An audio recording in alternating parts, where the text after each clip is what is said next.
called Meet Maya Cat, A Story of Acceptance. And I actually pulled out some of the books that Bonnie had. This is called Smoky Night.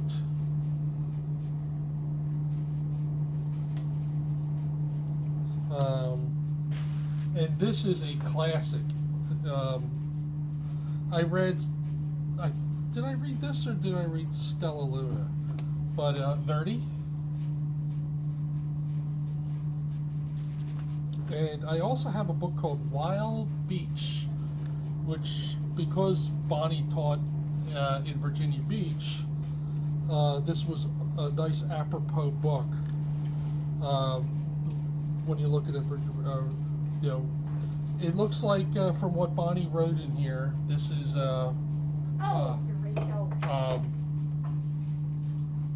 this is what she did. She bought this at Ocracoke when we were down there in 2009. All right, I'll try to talk louder. How's that? All right, we're gonna go to Meet Maya Cat, A Story About Acceptance. Hi, DeWitty. This book is dedicated to Maya, who taught us a whole new kind of love. It's also dedicated to the Odd Cat Sanctuary, because without them, Maya would not be here with us today. And to the Yellow Jackets Gymnastics Special Olympics team, who inspired me so many years ago to continue to surprise and inspire me today. All right, let me see if I can turn off the dryer.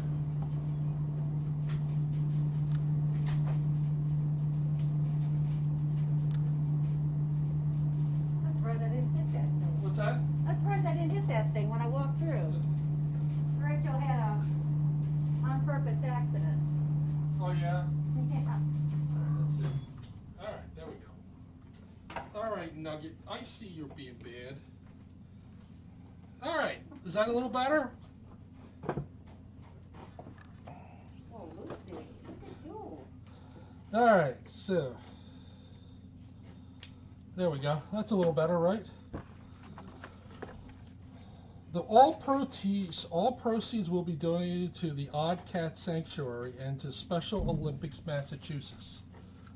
All right, Meet Maya.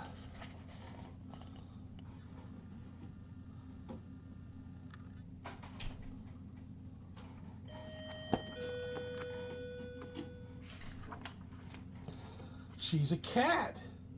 She may look a little different.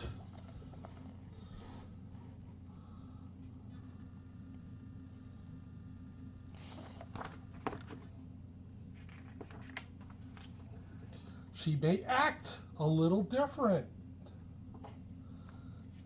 And she does need a little extra attention sometimes. And I think what Lucy just said is important. Maya has her own Instagram page, so you could definitely look for Maya on Instagram. Yes, Maggie. I don't know if any mods are here to post a link for cerebellar hyperplasia, but that's what they have, cerebellar hyperplasia. They're, you know, they wobble when they walk. Some of them really have trouble walking, but they're not in any pain. They're, you know, they live normal lives, normal lifespan. All right. So, all right, but she's just like any other cat. Now, I have not read this, so I don't know what Maya's condition is. Yes, Maggie, they're born with it.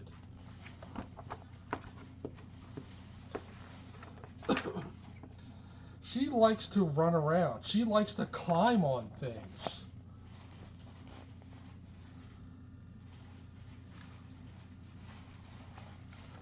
There we go. Thank you, VRS. Maggie, it's not sad. They do good things.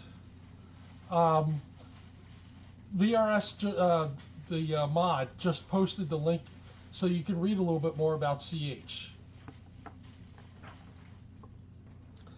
Maya likes to play with toys. She likes to eat yummy treats.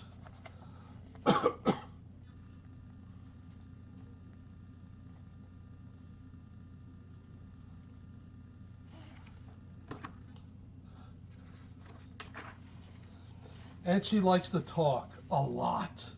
Meow, meow, meow. When she's tired from doing all of that,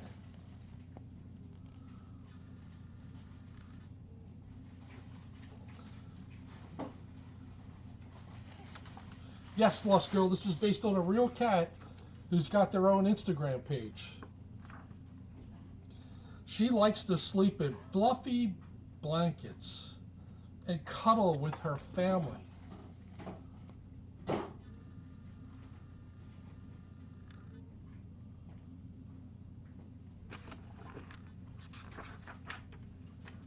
Maya may be different, but you just have to get to know her. This is a really cute little book. This is really, really cute. And a lot of the kitties here, are, similar to Maya in a lot of ways. Once you do, you will see. And the pictures are really, really cute.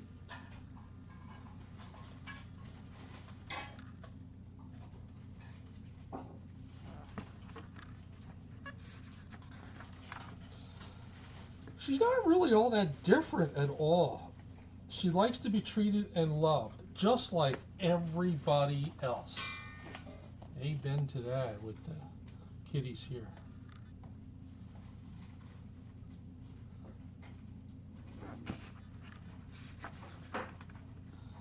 Nice to meet you. Kitty Adam Megs, we're glad that you're here. That's okay to be a newbie with chat. We were all newbies at one time.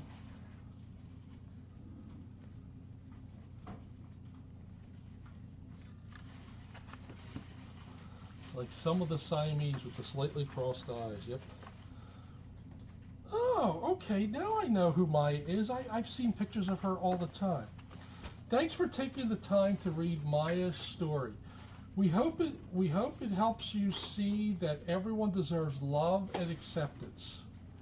This book is based on the story of a wonderfully real cat, really named Maya. To learn more about Maya, check out her Instagram page at Meet Maya Cat, MEETMAYACAT.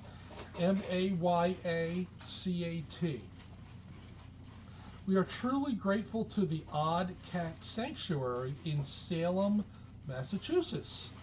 They saved Maya's life, just like they save so many other cats every single day. They deserve all the support they can get. To learn more about the Odd Cat Sanctuary, find them on Facebook. And we offer our full support to Special Olympics, an organization that provides free athletics programs to children and adults with intellectual disabilities in all 50 states and 172 countries globally. Within Massachusetts alone, Special Olympics works with 12,500 children and adults all across the state, holding nearly 300 sporting events each year. These programs not only improve athletic and social skills, but also build confidence and encourage inclusion. Learn more at specialolympicsma.org. And there's a really cute picture of Maya here. Do you see her? Now that I see her, I have definitely have seen her. Yeah. Does she have a Facebook too? Okay. So there's Maya.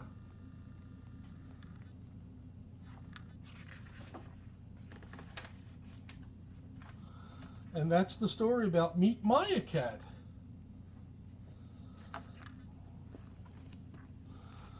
Now we are going to go into a classic book. The creator of Stella Luna created this book called Verdi.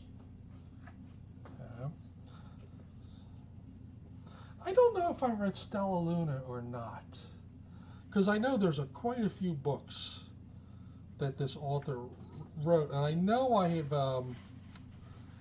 I know I've read at least one of her books. All right, so okay, good. All right, so Verdi.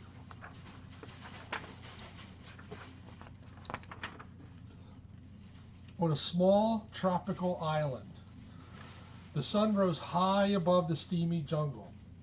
A mother python was sending her hatchlings out into the forest the way all mother pythons do. Grow up big and green as the tree's leaves, she called to her little yellow babies, and they happily scattered among the trees. But Verdi dawdled. He was proudly eyeing his bright yellow skin. He especially liked the bold stripes that zigzagged down his back. Why the hurry to grow up big and green? He wondered. Maybe some of the older snakes in the jungle could tell him. Verdi ventured into the treetops to look for them.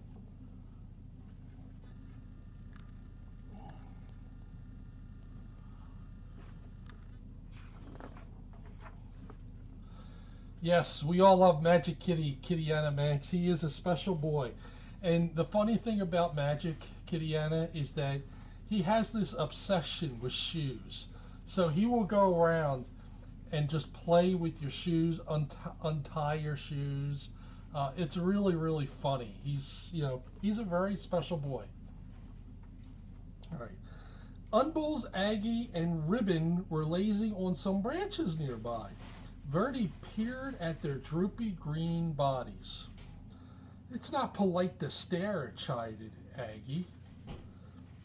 Umbles burped and groaned. It's taken nearly 4 weeks for that last lizard to digest. I surely do like lizards, but lizards do not like me. Why don't lizards like you? Asked Verdi. Don't interrupt, Umbles grumbled. Dear me, whined Aggie. If I don't shed soon, this itchy skin will drive me bananas. Verdi tapped a tune with his tail as he waited to speak. Stop that, Verdi. It makes me nervous, Ribbon complained. Besides, you'll never grow up to be properly green, always interrupting and constantly fidgeting. Verdi couldn't imagine being in such a hurry to be like them. And he really wanted to keep his sporty stripes. Hoping to find snakes that weren't so boring, Verdi slipped away.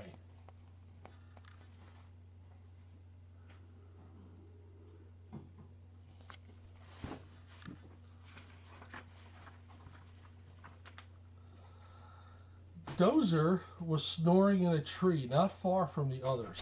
Hello, said Verdi. Do you want to climb trees with me?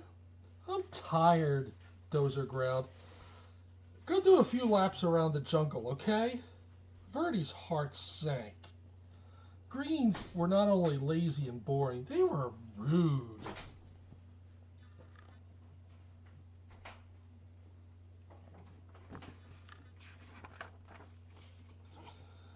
At the top of a very tall tree, Verdi gripped one branch with his tail and another with his little snake jaws.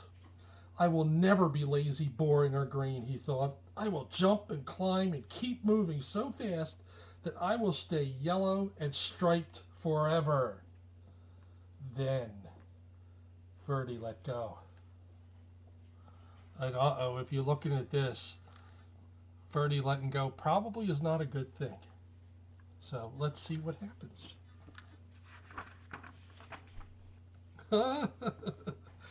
Next two are just pictures of after he let go. Do you think when he let go, he goes, whee? I don't know.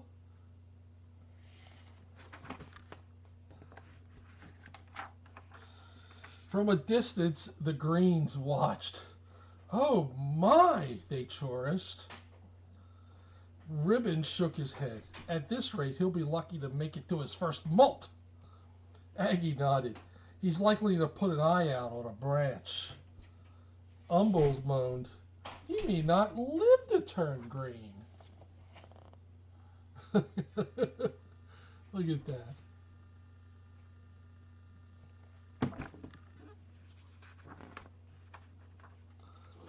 But one day, Verdi's skin began to peel, revealing a pale green stripe stretching along his whole body.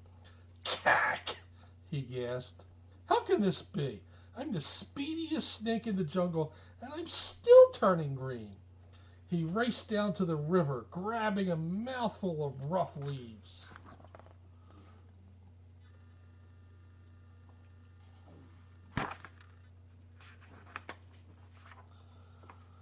Verdi flung himself into the water. If I can't run this green off, I'll scrub it off, he thought.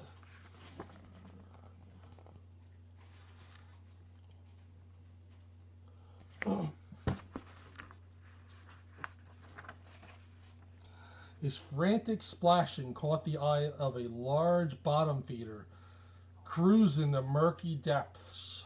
Yum, the old fish hummed. Lunch.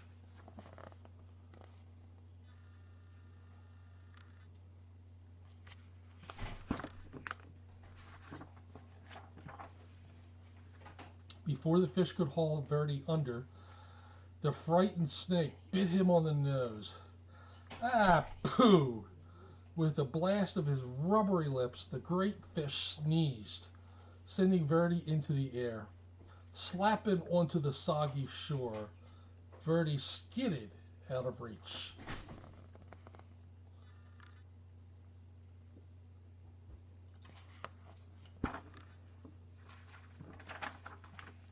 Whew! That was close, he sputtered. Every inch of his body was covered with wet, gloppy mud. Kind of lumpy, kind of brown. It sure beats being green. He left the mud on.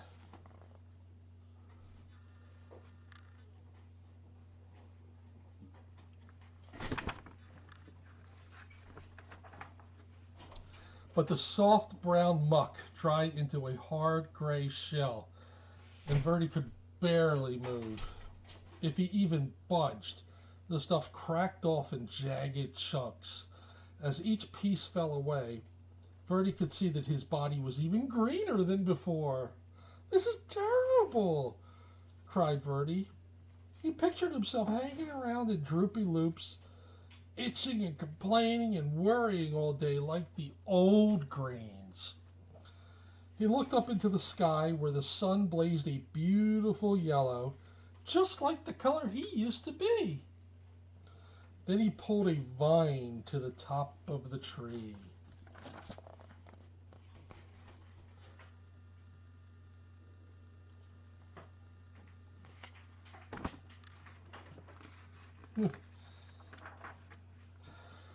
Launching himself from the treetop, Verdi startled a flock of colorful birds. He became dizzy with delight, sure that the bright sun and his lofty speed would turn him golden again. In his joy, Verdi forgot he would fall back to earth.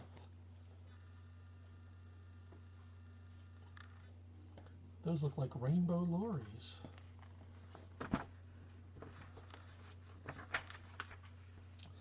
Whippity whappity whip whap wham. Plummeting through the trees, Verdi landed in a crooked sprawl across a log on the forest floor. He couldn't move. Help! He croaked.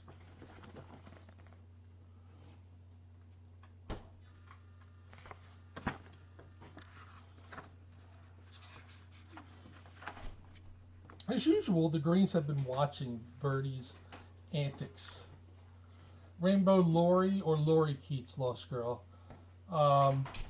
They're actually in one of the parrot breeds. So, as usual, the Greens have been watching Verdi's antics. They moved quite quickly to see where he lay. Didn't we say it would come to this? Umble said, shaking his head. Aggie sighed. Lucky thing he's still got two good eyes. They gently lifted Verdi up to a safer place where they could watch over him while he healed.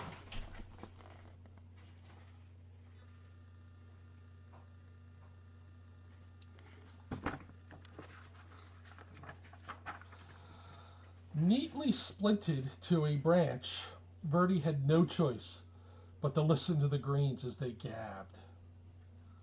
"Remember how I used to streak across the forest floor?" Ribbon asked. "Quick as lightning," answered Aggie. "And I climbed giant trees like they were nothing. They grew taller than, you know." "The things I dared to run down and swallow," Umbles bragged. "Wild boar were no match for me." Verdi was astonished. "You used to run and climb and hunt giant pigs? What happened?" "Ribbon crashed, just like you," Aggie replied. "I took a terrible fall and almost put an eye out. Then old Umbles here nearly choked to death. Now we all prefer the quiet life. A warm perch, a little sunshine, and an occasional good meal."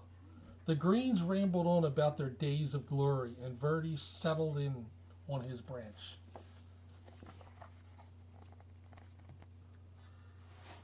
So there's Verdi tied to the branch. Yep. Believe me, it's hard to find. We have read so many stories, and a lot of them were about cats, that we've expanded to other areas. Finally, one afternoon, Umble said, "Looks like you're ready to go again." He carefully untied Verdi from the branch. "You're welcome to come with us," said Aggie. Ribbon agreed.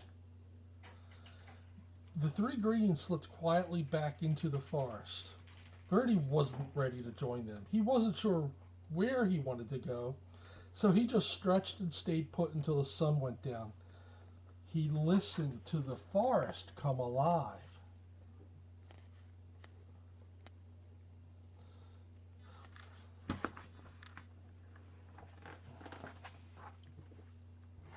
And there's a picture of the forest at night.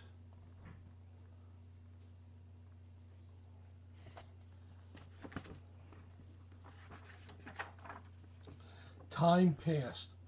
The sun and moon took turns in the sky.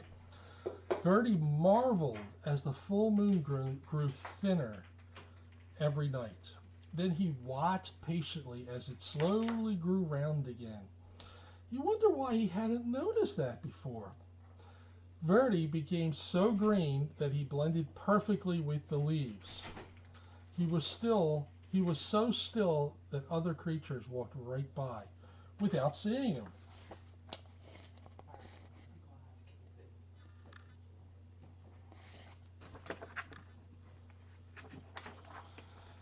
One fine morning, as Verdi basked in the sunshine, two small yellow snakes approached. They tapped and fidgeted as they stared. "Get a load of that old green guy," one of them whispered. "Do you think he ever moves?" The other snickered. "I seriously doubt it." "Just like how I used to be," thought Verdi. "And I'm now what I was afraid to be." He looked at his big green body and slowly smiled. "How would you like to climb trees with me?" he asked. "With you?" The yellows were astounded. "I'll even show you my fancy figure eight," Verdi replied, though he was a little worried about putting his eye out.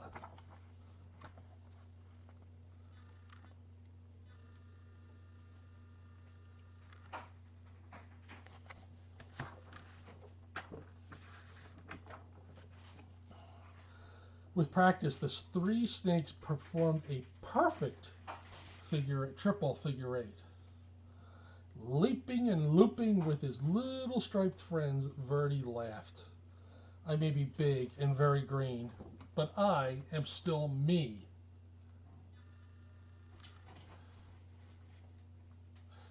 This is a children's book called Verdi.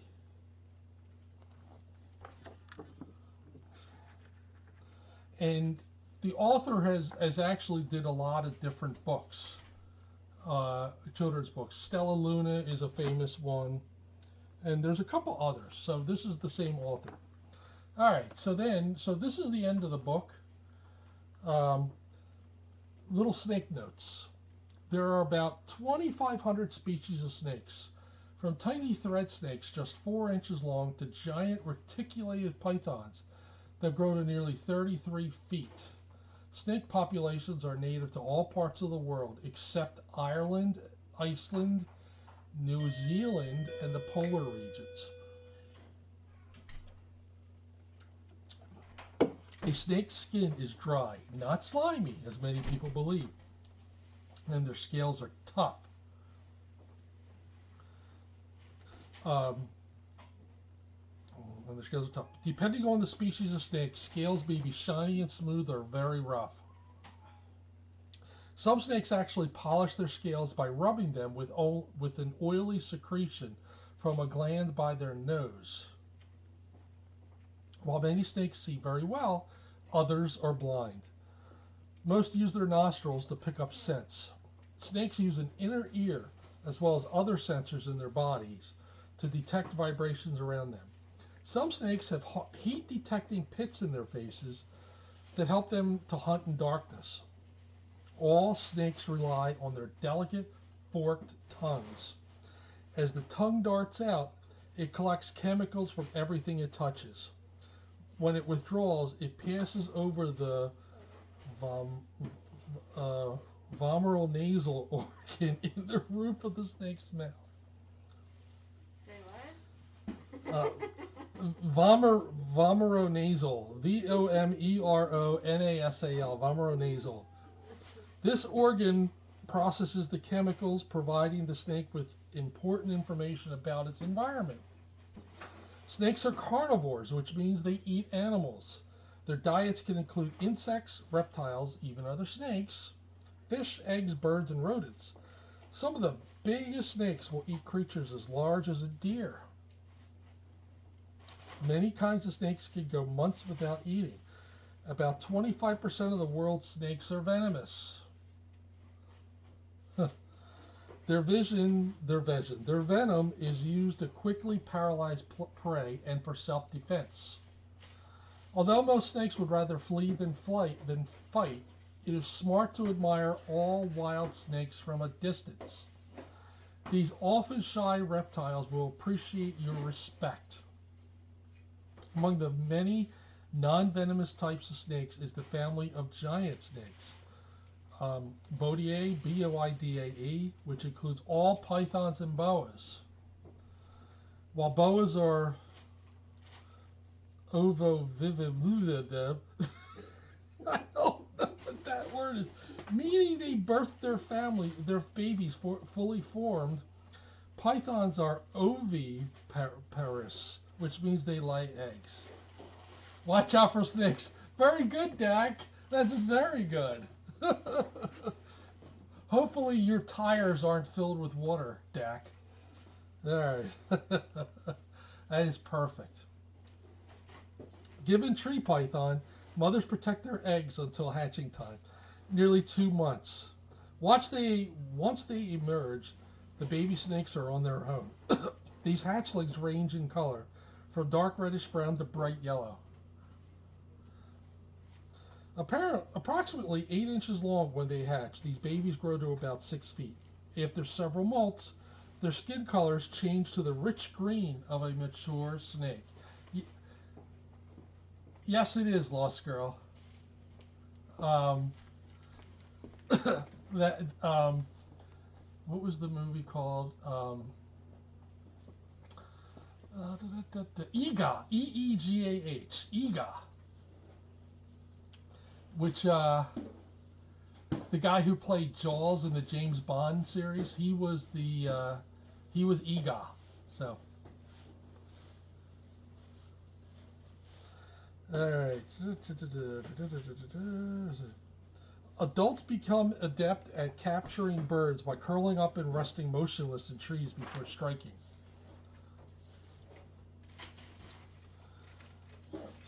Their unusual coiling position allows them to operate much like a spring. Green tree pythons use constriction or squeezing to immobilize their prey. Snakes are valued by humans for many reasons, including their ability to keep rodent populations in check. These sensitive creatures are an important part of our ecosystem. So, that is Verdi. Now, we have a couple more books here. I basically unpacked just about all of Bonnie's children's books, and I found a few others that I haven't read. So this one is called Smoky Night. So let me take a little sip of my energy drink.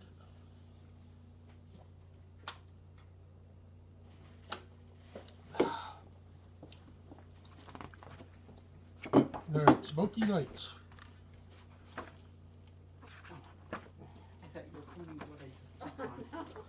Mama and I stand well back from our window, looking down. I am holding Jasmine, my cat. We don't have our lights on, though it's almost dark. What the hell? People are riding in the streets below. I don't really like where this is going, but the pictures are just really, really cool in this book. You know, they almost look like Picasso. Well, not really Picasso.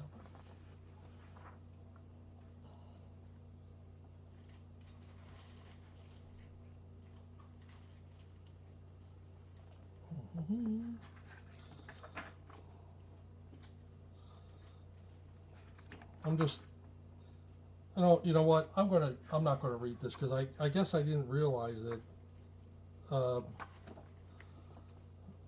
book has a little. It's supposed to be a children's book, and but I just kind of think it might not be appropriate. So I'm gonna go read Wild Beach. Yeah, that's exactly what I was doing, Lost Girl.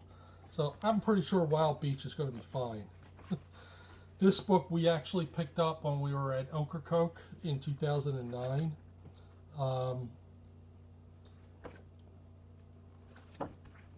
And I don't know if I've read this or not, but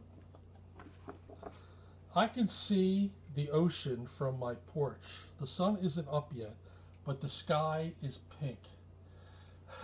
No, I don't think it is, Lost Girl. I think there's a story behind it, but, you know, I just don't think, you know, it's a... Dak, I've been there a couple times. It's that in Chincoteague, really nice. And I have missed... One of these days I'm going to drag out Misty of Chincoteague and read that. All right. I can see the ocean from my porch. The sun isn't up yet, but the sky is pink. The dunes across the street are full of shadows. Murphy sticks his nose into my hand and wags his tail. I hold his collar to keep him quiet. No one else is up. I jump and stamp to shake them off. At the bottom of the steps, I put on my rubber flip-flops. The dirt is cool. Something tickles my feet. Fire ants! I jump and stamp to shake them off before they bite. Murphy runs across the street and disappears into the tall grass. On the path to the beach, the heavy air wraps around me. The breeze smells salty, fishy, damp.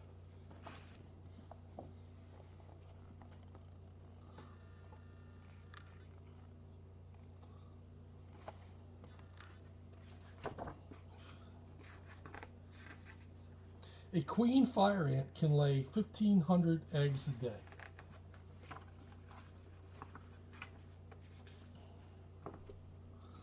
I walk through a tunnel of sea oats. Their heavy tassels brush my head. Suddenly, invisible threads stick to my face. A spider web! I brush it away and wisps of silver hang from my fingers. Sorry, spider, to wreck your whole night's work. And then it says, sea oat roots keep the sand from washing away. Sea oats are an endangered species. Leave them alone. At the curve in the path, a ghost crab bars the way, claws up. Why are you here, he seems to say. His hole, dark and deep, is at the edge of the trail. I blink, and he is gone. Ghost crabs can run 10 miles an hour.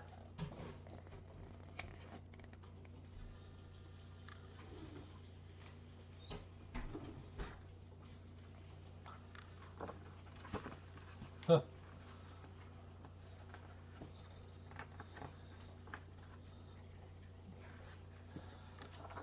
I don't think Derecho minds it if you call him Chunk.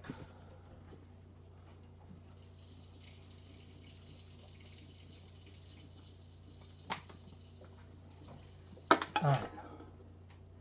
Energy drink is done. I step out from the tall clumps of grass, and the beach stretches wide and flat in front of me. Low tide. Murphy flops at my feet, panting. Out in the channel, low gray shapes move slowly on gray water. Shadow slips on a shadow sea. Shadow ships on a shadow sea. The rising sun shimmers like a great red ball. This is my favorite time, the beginning of the day. All that moves are seabirds circling the dunes and the ocean uncurling on the sand. All I hear are gulls laughing and the waves slapping. A breeze washes over me. A breeze washes over me, cool and rich with sea smells. The beach is empty and wild, its night secrets waiting to be found. The little fun fact says, laughing gulls will snatch fish right out of pelicans' bills.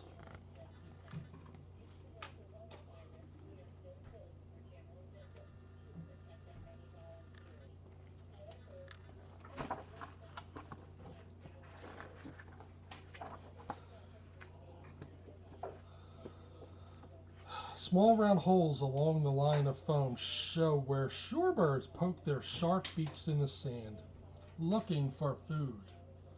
I stick my flip-flops under a bush and run with Murphy across dry ripples that feel like the bottom of the sea. And then a little fun fact that says sand is made of rocks, shells, and bits of dead animals and plants. Well, that's pleasant. We splash into the cold morning ocean. Tiny fish ride on the waves, wriggling and curving as the water sweeps them back to sea. Murphy tries to catch them, snapping at the water, but they all get away. Silly dog. I run towards the sunrise and splash along the edge of the waves. A haze hangs over the beach. Today will be a hot one. And it says a gallon of ocean water contains a quarter-pound of salt.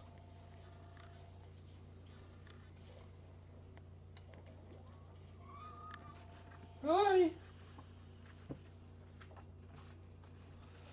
I'm gonna just get up for a minute because my back's starting to hurt. So just let me take a couple minute break and I'll be back. Oh.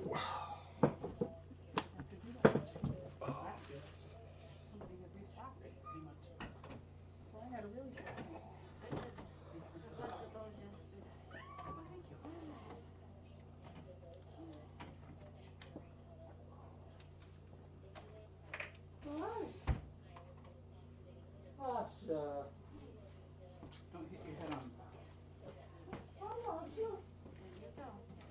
There you go. There you go. If you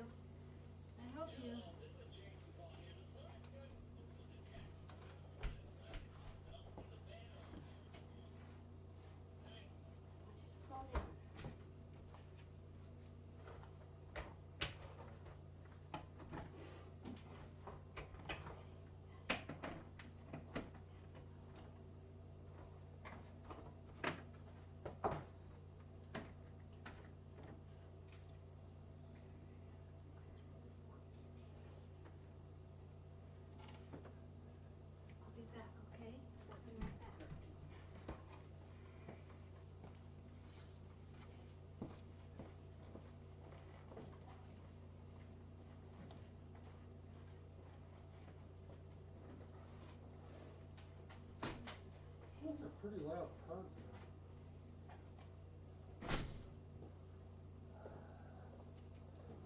there. All right. All right, I think I'm okay now.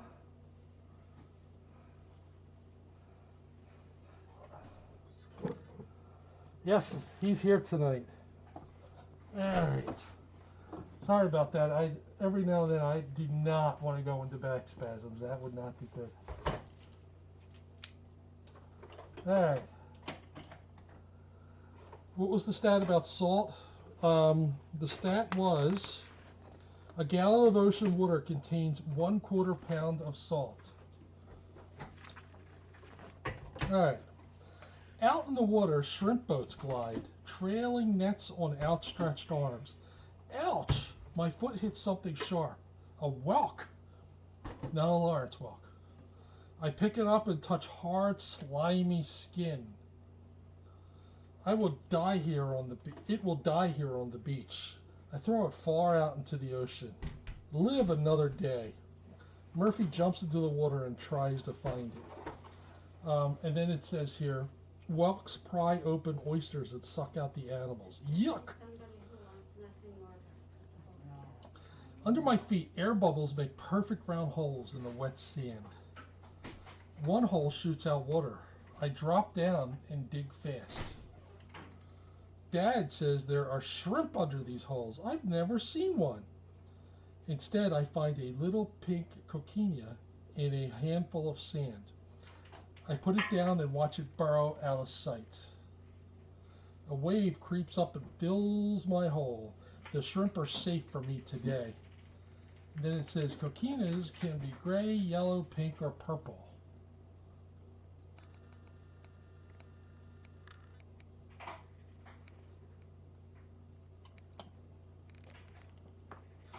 And those of you who just joined, do you see the ball? We're going to drop a ball at midnight. See, it's right there. See it? There's the ball.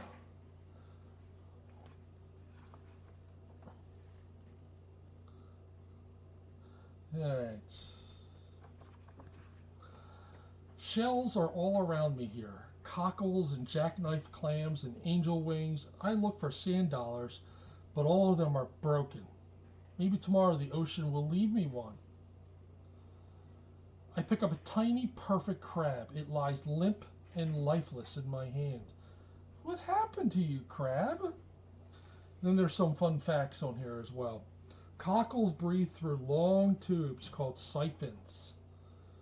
Clams are bivalves, which means they have two shells. A sand dollar's stomach is in the middle of its body. And then there's a crab one. All crabs have 10 legs. They shed their shells when they grow.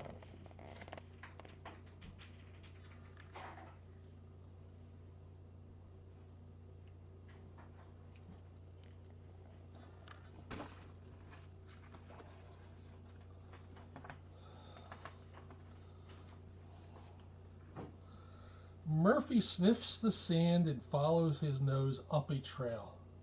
Something big from the ocean came up here.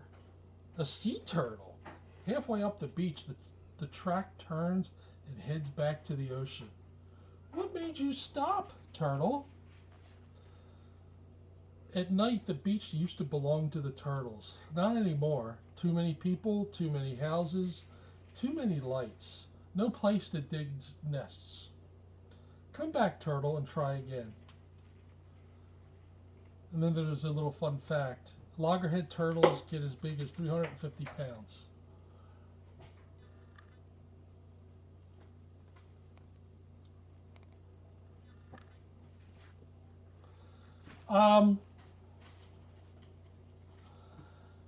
You know, Lost Girl, for the 14 and a half years we lived in Virginia, we only went to the beach a few times. I was never really a collector of shells.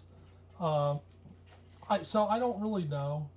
But what I can tell you is that we used to watch the shorebirds, and especially the little sanderlings. and just watch them because I could kind of watch those Sanderlings forever.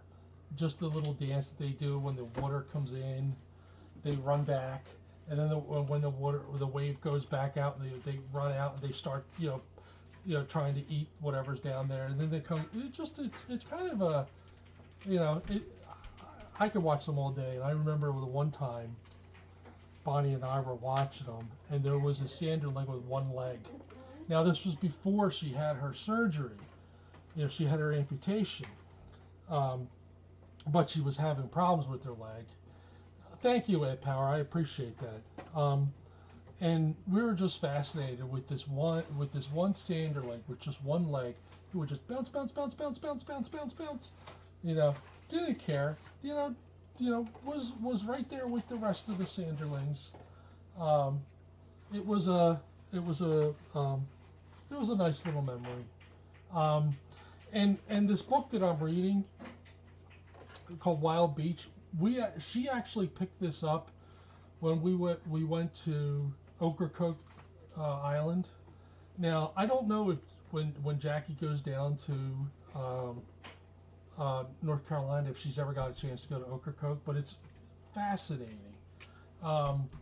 Ocracoke Island, you can only get there by ferry. You cannot get there, I was actually just looking at some of my old pictures from Ocracoke, of driving the car onto the ferry, and then the ferry takes you over to Ocracoke. It's really cool.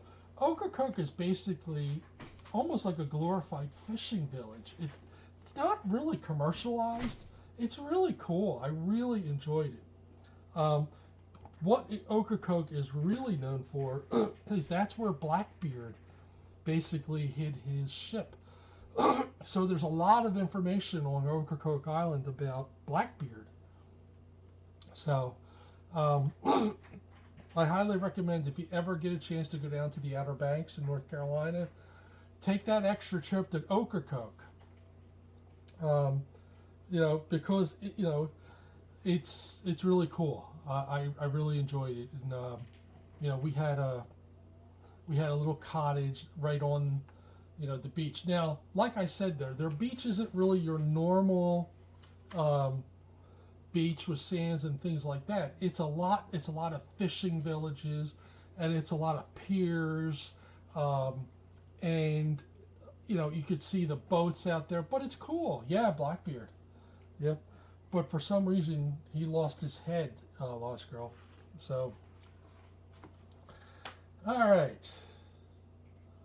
So we talked a little bit about the turtles here. The next page. Oh, this is one of my favorite things about the shore, and I'm going to have to tell you another little mini story. The sun is up higher now and hot. Time to head home. 2 dolphins swim in circles just beyond the waves, rounding up fish for breakfast. As I watch them, the glittering ocean makes my eyes water. 4 pelicans skim across the wave tops, playing Follow the Leader. All right. So now I'm going to give you a little story, just a little. All right. Life spirit. Yarr. First time that we drove down to the Outer Banks, there is there's actually a little wildlife island called Pea Island, and my mother and my grandmother were with us, and this was back in maybe 2006, 2007. I think it's 2006 because Bonnie had one of her surgeries in 2007. And while I was driving on Pea Island, right next to my cars were pelicans flying next to the car, and it was wild. I never saw anything like that before. I just loved it. Now, Bonnie always said whenever she saw a pelican, it was her mother talking to her, that her because her mother really liked pelicans, she thought that every time she saw a pelican, it was her mother coming to say hi to her. So that was just a really, really cool thing. Trying to think what beach in North Carolina I made the mistake of trying to drive my putt-putt on, and I got caught in the sand. It was a really stupid thing for me, but was that Ocracoke? I don't think it was Ocracoke. I don't know. No, you know what? It was Corolla. Okay. Hello, Verdi.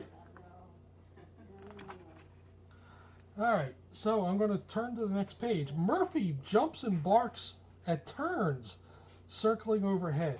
They scold him, screeching and diving. Murphy sneezes and trots over to me.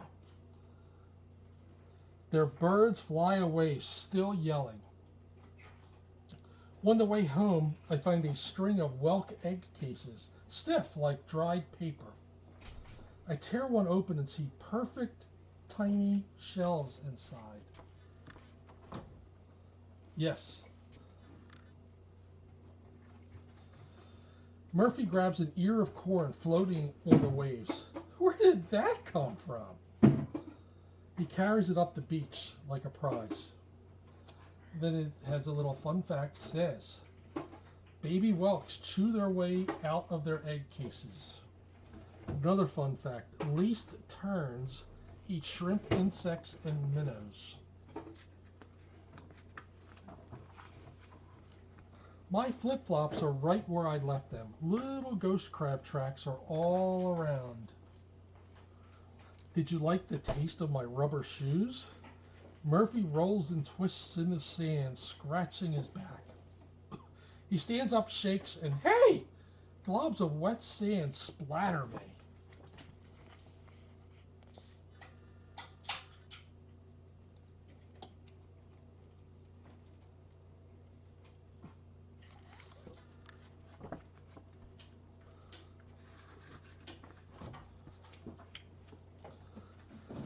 Back on the path, robber flies buzz over morning glories open to the sun. A dragonfly looks at me in the eye. Murphy goes to meet people coming up the path. They carry beach chairs and umbrellas and coolers. Now the sand will be crumpled with footprints and the breeze will smell like suntan lotion. Radios will drown out the gulls. My wild beach is gone. Then the little fun facts. Dragonflies make baskets with their legs to trap flying insects. And it says morning glory flowers are only open when the sun shines.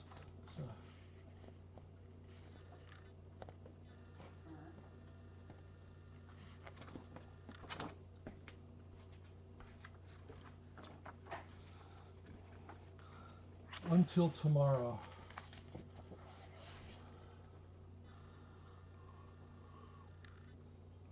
So that's the end of the book, but then they have word lists, and I think this is good. Angel wing is a clam with a long white shells that look like wings when they lie open. Cockle, a heart-shaped clam with thick-ribbed shells. It lives on the sea floor and breathes and eats through long tubes called siphons that stick out between its shells. Coquina, a small clam that burrows in damp sand. Its shells may be gray, amber, lavender, or pink. A blue crab is a crab with 10 legs, 2 of which are flippers, made for swimming. Its 2 front legs have big blue claws with orange tips. Like all crabs, it molts or sheds its shell. It makes new ones as it grows bigger. Dolphin is a mammal, which means it breathes air and nurses its babies. Atlantic bottlenose dolphins may grow to be 7 feet long and weigh 500 pounds. A dune is a hill of sand created by the wind. Fire ants are red ants with stingers on their abdomens. I always have a trouble with that word. They build mounds in sandy soil and swarm all over anything that gets near their nest. Ghost crab. A crab that is very hard to see because it is the color of sand. It lives in a burrow that wets its gills in the ocean. Dragonfly is an insect that metamorphoses or changes from a larvae that lives in water. Adult dragonflies have 4 wings and can fly forward, backward, and hover in midair, just like helicopters. Jackknife clam. A clam with narrow white shells that look like knives or old-fashioned razors. Like all clams, it is a bivalve, which means it has 2 shells. Least tern. A bird that is only 9 inches long and eats minnows, shrimp, and insects. Least terns were once hunted for their beautiful black and white feathers, which were used to make ladies' hats. A laughing gull is a small seabird with gray wings, a white body, and a black head. A laughing gull's cry sounds like someone laughing. Loggerhead sea turtle. An endangered turtle that weighs as much as 350 pounds and may live to be 100 years old. Its eggs look like dented ping pong balls. Only 1 or 2 hatchlings from each nest survive to be adults. And I'm going to actually probably stop here, but I wanted to kind of also mention, speaking of loggerheads, there's also leatherback turtles. I saw quite a bit of them when I was when I was volunteering at the Marine Mammals Training Center in Brigantine, New Jersey. And any kind of marine mammal, they would try to rescue. Lots of turtles, lots of dolphins, lots of seals. Seals were probably the biggest one, but it was tough. It was tough to save the turtles because by the time the turtle strands itself, it's already half dead. But one of the really cool things that they did was they brought in a turtle that had a fractured shell because a propeller hit.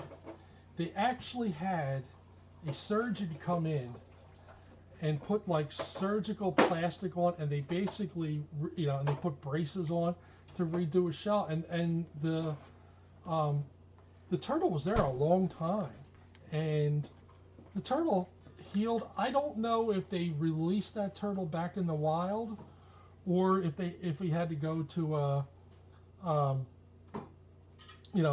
aquarium. I'm not sure, but it was fascinating because if it wasn't for that physician who donated his time to to fix his shell, I mean, that turtle would have been dead. But they've had leatherbacks in there. These turtles are huge. Unfortunately, one of my jobs as a volunteer there was that whenever they got like the dead turtles or dead mammals, we would have to go down to the beach and dig this really big hole in the sands and bury them. So that was never real fun because what are you going to do? I think the shell, I think it did heal itself. I think it was like the devices helped it heal. But he had a really big piece missing from his shell because the propeller just did so much damage. I could probably tell you so many stories about the volunteer work I did at that training center. They're just really great. It's really great place. It's right outside of Atlantic City. It's in a town called Brigantine. And you can basically see the casinos from the training center. Yeah, no, not too far. So they don't have a lot of whales there because their facilities really, whales are big. They've done dolphins there, and there was one time where they had a dolphin, and the dolphin wasn't really swimming around. Yeah, that's probably a good idea, Lost Girl. But I also like the off-the-cuff things. You know what I mean? Just kind of unrehearsed. The dolphin there, they called the volunteers who helped the dolphin whale walkers, And I got a chance to be a whale walker where I had to go into the pool and walk this dolphin around the pool just so that all the water goes on his gills. And, you know, that dolphin eventually came around and was doing really, really well. Yeah, one of these days I'll do that. But unfortunately, that dolphin did eventually pass away because he had a heart condition, and that's was part of the problem of why he beached himself. But he really was doing well, and it was funny because even dolphins have personalities.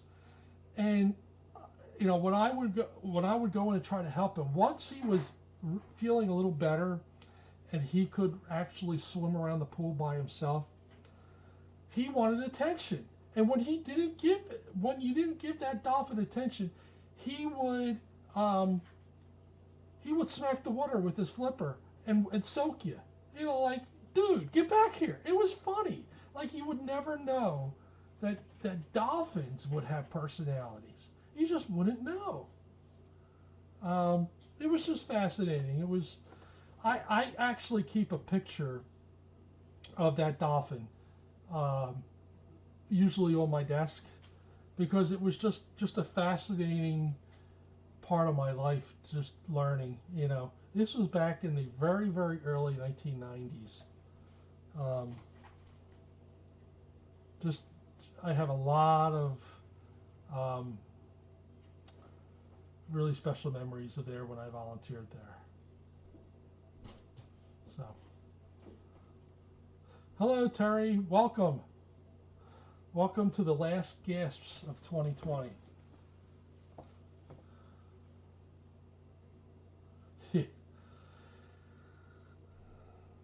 So,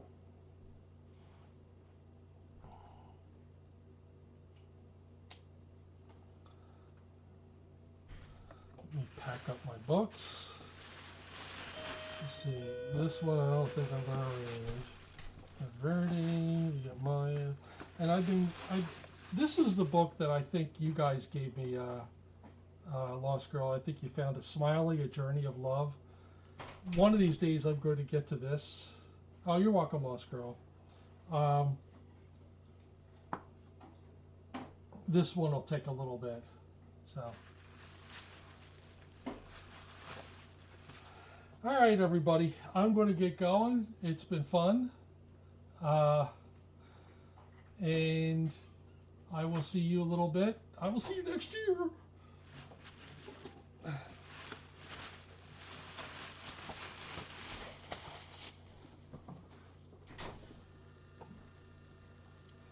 Hi, Elma.